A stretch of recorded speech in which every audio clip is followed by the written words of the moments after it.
Hello, I'm Dirk van Smit.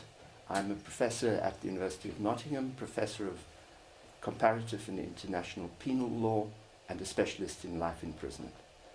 I've recently published a book together with a colleague which looks at life imprisonment in the whole world and tries to draw conclusions from that about how one could have a fair and just system of life imprisonment. That is, if you want one. Professor van Smit, I understand that Serbia is considering introducing life imprisonment without parole. That is a life sentence from which release is legally impossible. Why is that a problem? Well, firstly, it's rather surprising that Serbia is introducing life imprisonment at all, because Serbia is one of the 32 countries in the world which doesn't have life imprisonment at the moment, and has not had it for a very long time. The former Yugoslavia had no life imprisonment, for example.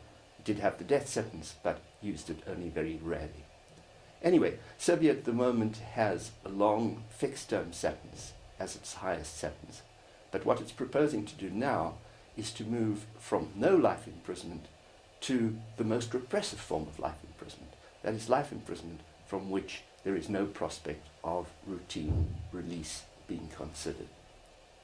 Why is that? Why that's a problem is quite simply that it has been explicitly forbidden by the European Court of Human Rights, of which Serbia is a member. The European Court of Human Rights has said, if you want to have life imprisonment, you can, but it has to be a form of life imprisonment which gives the prisoner hope. No matter what the prisoner has done, the prisoner must have the hope, the prospect of eventually being released. Of course, when the release decision comes to be made, it could be found that the prisoner is still so dangerous that the prisoner should not be released. But that is relatively rare.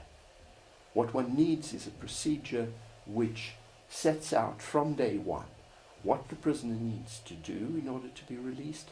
The prisoner needs to know when the release will be considered and how it will be considered. If you don't have that, says the European Court of Human Rights, that is a cruel, inhuman and degrading form of punishment. Could the issue not be addressed by giving the President the power to pardon a life sentence prisoner in exceptional circumstances? The short answer is no.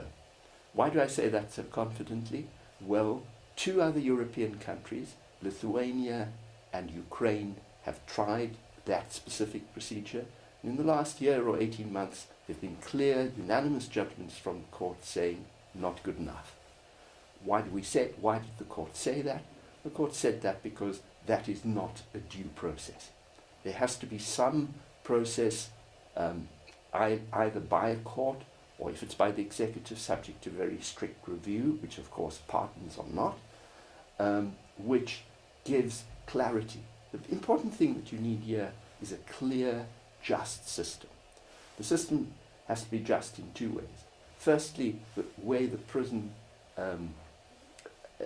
regime is shaped has to include possibilities for people to improve themselves, and secondly, there has to be this procedure which I've been talking about in the end.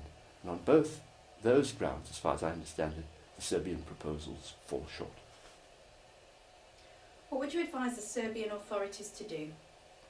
Well, if I were an advisor to the Serbian authorities, which of course I'm not, I'm simply an academic commenting on what I see, I would advise them to think very carefully for a number of reasons. Firstly, what they have is possibly good enough or very close to good enough. If they really think that there are people that are dangerous even after they've served the very long fixed terms that they have, they could introduce a system such as the one that Norway has. Norway is another country that has no life imprisonment, but they have the possibility of detaining people who are manifestly dangerous for further periods. Of course, that has to be subject to review too, and you need some system of ensuring that they are reviewed regularly. That's one way to go. The second way to go would be, and it's not what I'd recommend, but it's certainly possible, to introduce life imprisonment, but with all the necessary safeguards. And the final thing I would add is simply this.